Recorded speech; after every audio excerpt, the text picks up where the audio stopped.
Everyone, and welcome to this top 5 of Modern Horizons 3. I am extremely excited to play with this set next week. This weekend, there will be the pre-release, and then I'll be able to release as much content as possible. If you catch my stream in the morning, and you can't catch them because you're asleep in a different time zone, well, I'll be streaming in the afternoon as well. I'm so excited that I want to just do as much content as possible. And let's start with this top 5. So I've already watched a little bit of other creators doing this, and I just wanted to get on the train. I even built 5 different decks for each of these cards. So I mean, you can see a little preview up there, but let's begin. The first card I want to talk to you, and I want you to be very good, is Tamiyo, Inquisitive Student. I think Tamiyo would be great as this cycle of Planeswalkers that just start with 1 mana and flip into something big is so good. I believe all of them have extremely high power level, and the best one by look are the one that cost the least. So Tamiyo and Grist are the one that I think will be better. Although, 2 mana is not too much more than one, and I can definitely see all the other cards have a lot of power level in Modern. Again, there are over 100 cards that will probably fit into Modern decks. MH3 will be very, very powerful. But let's start with Tamiyo. So what does she do? She is a 1 mana 0/3 that does something every turn, every time it attacks. Of course, sometimes you can't attack if they have like a blocker, a flyer blocker, but whenever they don't have a blocker, you just attack and get a clue, attack and get a clue. And in a deck like this, in a deck like Murktide, where you just use your early turns to interact with your opponent, and then you just inevitably flood out and have lands, you can just crack these clues finally. And whenever you want, you can turn Tamiyo into a Planeswalker. And in this deck, you can do it extremely early. You have, of course, Mishra's Bubble, you have Preordain, you have Flame of Anor, but you don't need that much. You just Tamiyo turn 1, and then turn 2, you go Mishra's Bubble. Crack it on your opponent turn, upkeep, you draw from bubble, draw for turn, crack the clue, and this is flipped. Although once it's flipped, it's not that it's very strong, and I can see definitely holding the Tamiyo into play to just attack and get clues and get value. I guess if you draw a second one, you can then flip one, get a Planeswalker, which can buy back a card. It's sort of like a Snapcaster Mage, or, shrink your opponent board, and etc. So Tamiyo is a wizard, and another card that is a wizard is the Harbinger of the Sea, which may mean that you actually need to rebuild your mana base to accommodate that, because these mana base these days are built to play for Blood Moon and Magus of the Moon, but Harbinger of the Sea will make you fetch a mountain, and then all the other lands are island. The modern metagame is very much so that, Amina Titan can beat Magus of the Moon with Roxanne, with Storm's Wrath. They can beat Blood Moon with Boseiju, but how can they beat Harbinger of the Sea? There may be not ways to do that. So, again, I decided to not build a sideboard.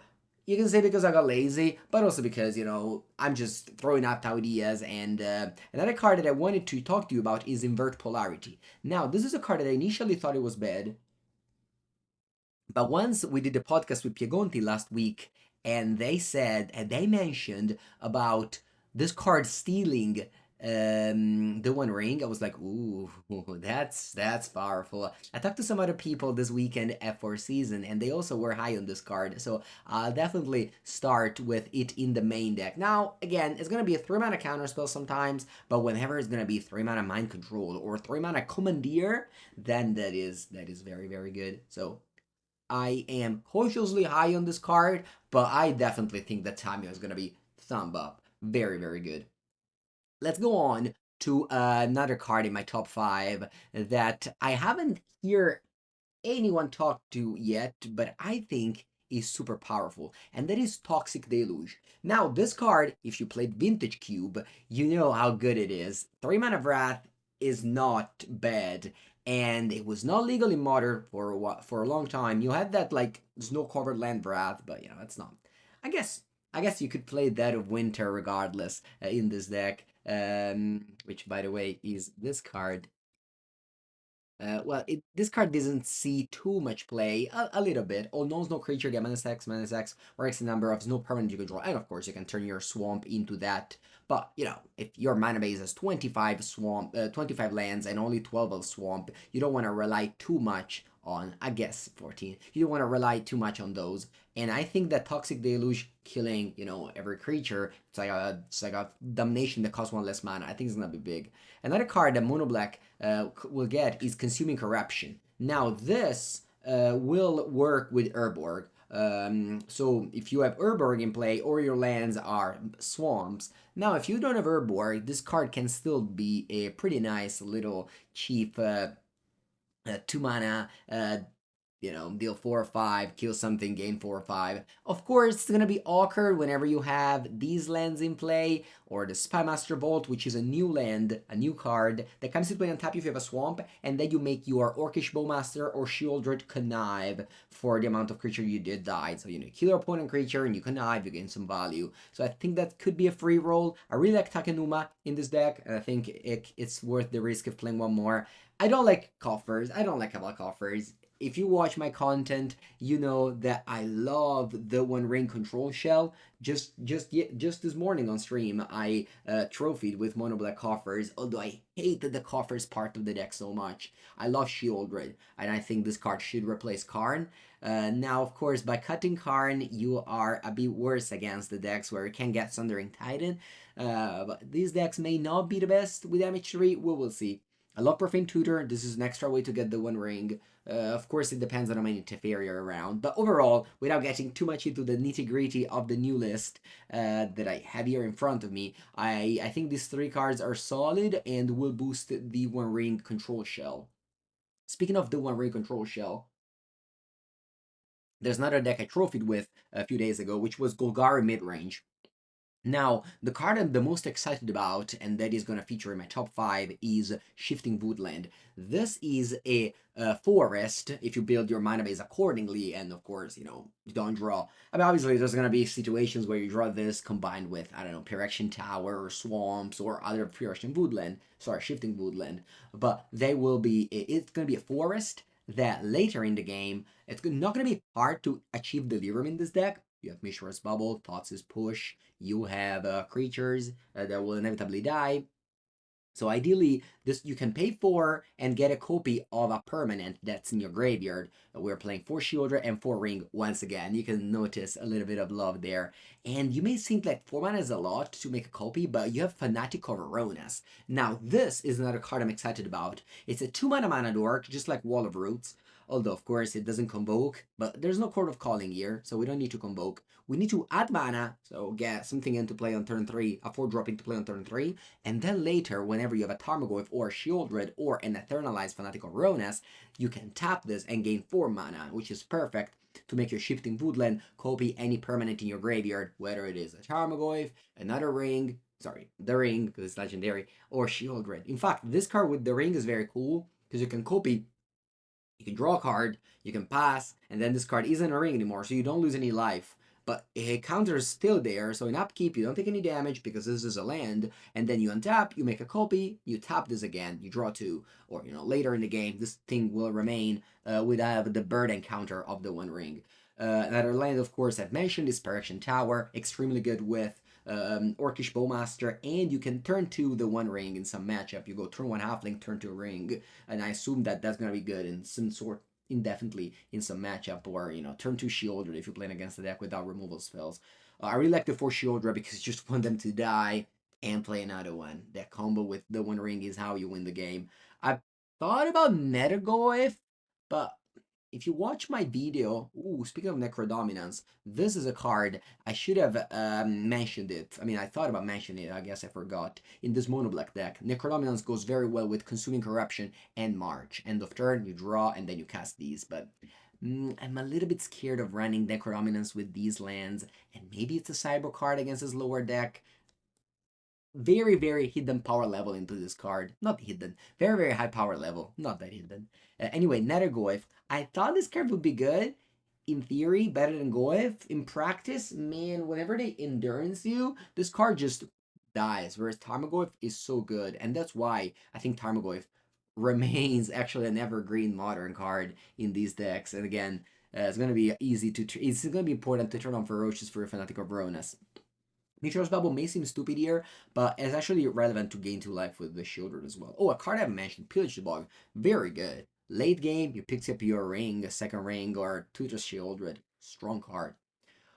Okay, so we are not halfway through. We have 3 out of 5. Let's continue. We got some more cards here. Let's go to number 2. There is a card, Nadu Winged Wisdom, which combos, just 2-card combo with Shuko. Now, it's not an infinite combo. You don't win the game like you do in Legacy with Cephalic Breakfast, but you do gain a lot of value if you have other creatures. So, I got this idea from a friend of mine of playing all the flares, and hear me out. This deck is cool. We're playing Abora Grazer, Coiling Oracle, and Ice Fan Coatl. Alongside those, we're playing both the Green Flare, where we can sacrifice the 12 creatures I just mentioned and gain some land and gain some value, ramp up mana, and then eventually cast Escape Shift. Now, this list may also run Dryad. But I wanted to add Nadu to the combo because Nadu plus Shuko actually works very well with all the Grazer and Coatls and such. And so yeah, and then you have Force Escape Shift to of course win the game with. Again, these decks don't have a sideboard, but you can play red cards in your sideboard because you have a lot of red sources with all the fetch lands, and of course you have to play at least 9 mountain. How many did I add here? I think I added 10 mountain and 2 Valakut. That should be enough. So I think that Nadu is another my definitely my top 5, and this list has actually all of the cards that may feature in the top 5 or more. I guess more of a top 5. This is just good cards, all in one deck. So this is what I want to definitely like all these 5 decks I want to play with. And then let's continue with Affinity. And finally, the card that I'm the most excited about is Kappa Cannoneer. I think this card is an improvement to Thought Monitor. And let me tell you why. Thought Monitor, great card, but actually cut it from my Affinity deck. Sometimes super awkward against an Orcish Bowmaster. You actually can't cast it, otherwise your opponent's gonna kill it and then kill you back with the Orc. Kappa Cannoneer is cheap, as in you may cast it as early as turn 2 with Mishra's Bubble, which I haven't played in Affinity before, but now I want to. You cast it, and word 4 is just too much. So you'll get in a couple of times, and then you'll just, and especially with the Lava Spore Boots, you can kill your opponent immediately, which is, sorry, not kill, attack your opponent immediately. Lava Spore Boots is a big improvement to Urza Saga decks, which obviously, they have a lot of weakness, post sideboard, dress down, and so on and so forth. But Lava Spore Boots is a great improvement to these decks, and Kappa Cannoneer is a great improvement to this deck. Now, this list plays Simulacrum Synthesizer, but if you want to play a more budget list, you can play with the Kozilek's Unsealing. I think that Ugin Construct is better because I prefer to kill my opponent rather than draw a lot of cards, but Kozilek's Unsealing is definitely an option, a cheaper option. This card is also extremely expensive, so I'm not gonna go out loud and saying this is broken, you must play it, but I definitely want to start trying this card. Ugin's Labyrinth has a lot of power level. It's a 2-mana land alongside Frogmere Enforcer and Sojourner's Companion. I didn't want to go all in and play Old Soul Mirror Enforcer. I think that's too much. I'm okay with this card just adding 1 mana. And I don't remember you cannot pitch Thought Monitor to this card. Otherwise, I would play Thought Monitor for sure. In my mana base, I only have 2 Darksteel Citadel. That's because I want to still have some sort of blue lands. I only have 8 here plus for Springleaf Drum. That's 12, which is not too many. But Urza Saga can also get Springleaf Drum, so you can almost count as a 16 land deck. There's not too many blue cards though. I feel like if you play Kappa Cannoneer, I think that the replacement is indeed Thought Monitor. I will definitely do some videos with all of these decks, and with Affinity, I may do a budget version without Synthesizer and without Ogin's Labyrinth, although you have to play Urza Saga. This is still, I would call it Bazaar Baghdad, the game 1. So many decks just die to this card. But anyway, thank you for watching. As always, I am going to play tons of Modern. I'll be sandbagging all of my, I don't know what do I mean with that? Anyway, I'll be streaming every day, The moment the set comes out, I'll be uploading all of my YouTube all of my streams to YouTube. Yeah, stay tuned. Make sure to subscribe to the channel, and thank you for watching.